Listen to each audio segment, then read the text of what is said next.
أعوذ بالله من الشيطان الرجيم. بسم الله الرحمن الرحيم.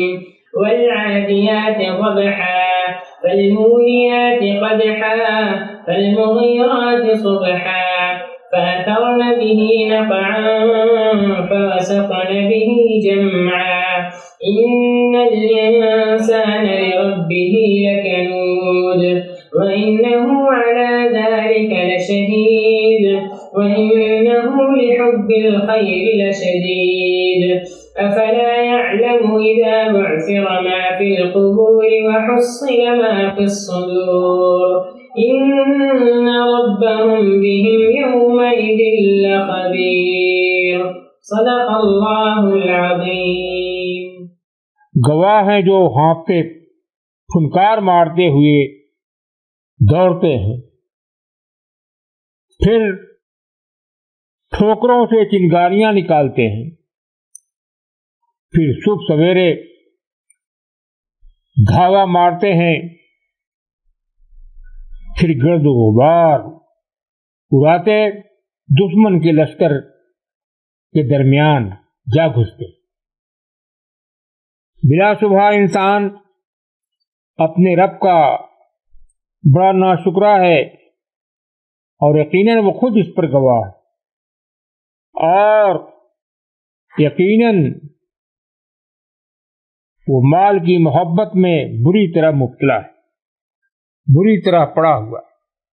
تو کیا وہ جانتا نہیں جب نکلوا لیا جائے گا جو کچھ قبروں میں ہے اور صاف نمایاں کر دیا جائے گا جو کچھ سینوں میں ہے، یقیناً ان کا رب اس دن ان سے بخوبی واقف ہوگا، خوب باخبر ہوگا. یہ سورہ عادیات ہے. فرمایا جا رہا ہے کہ گھوڑے جھانپتے پھنکار مارتے ہوئے دوڑتے ہیں اور اپنے ٹھوکروں سے چنگاریاں نکالتے ہیں، ان کے ٹھوکروں سے چنگاریاں پھوٹ نکلتی ہیں پتھروں سے. اور پھر یہ گھوڑے ہیں کہ صبح سویرے گھاوے مارتے ہیں، پھر گرد و غبار اڑاتے ہوئے دشمن کے لشکر کے درمیان جا گھستے ہیں. یہ گھوڑوں کا کارنامہ ہے. برخلاف اس کے بلا شبہ انسان اپنے رب کا بڑا ناشکرا ہے، شکر گزار نہیں ہوتا، ناشکری اختیار کرتا ہے. اسے بھی فرما بردار ہونا چاہیے. گھوڑوں کو دیکھیے، وہ جان کی پرواہ کیے بغیر دشمن کے لشکر کے درمیان جا گھستے ہیں، دوڑتے ہیں، عزم و حوصلے کا اظہار کرتے ہیں، ان کی ٹاپوں سے چنگاریاں پھوٹتی.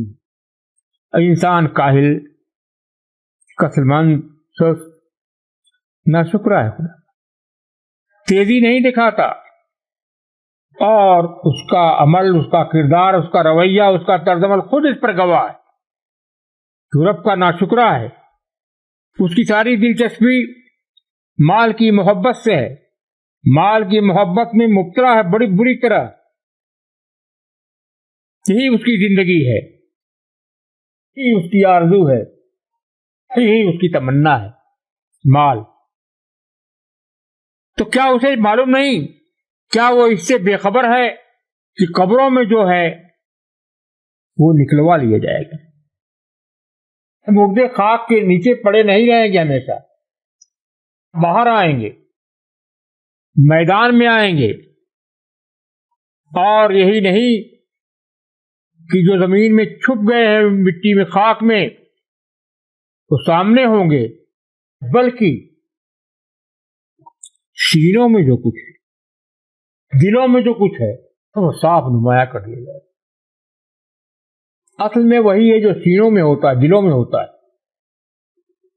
وہ چھپا نہیں رہے گا، کسی سے چھپا نہیں سکتے، اس کو صاف نمایاں کر دیا جائے گا کہ سینوں میں کیا ہے، کفر ہے، ناشکری ہے، نفاق ہے یا ایمان ہے، صاف نمایاں کر دیا جائے گا. اور تمہارا رب بخوبی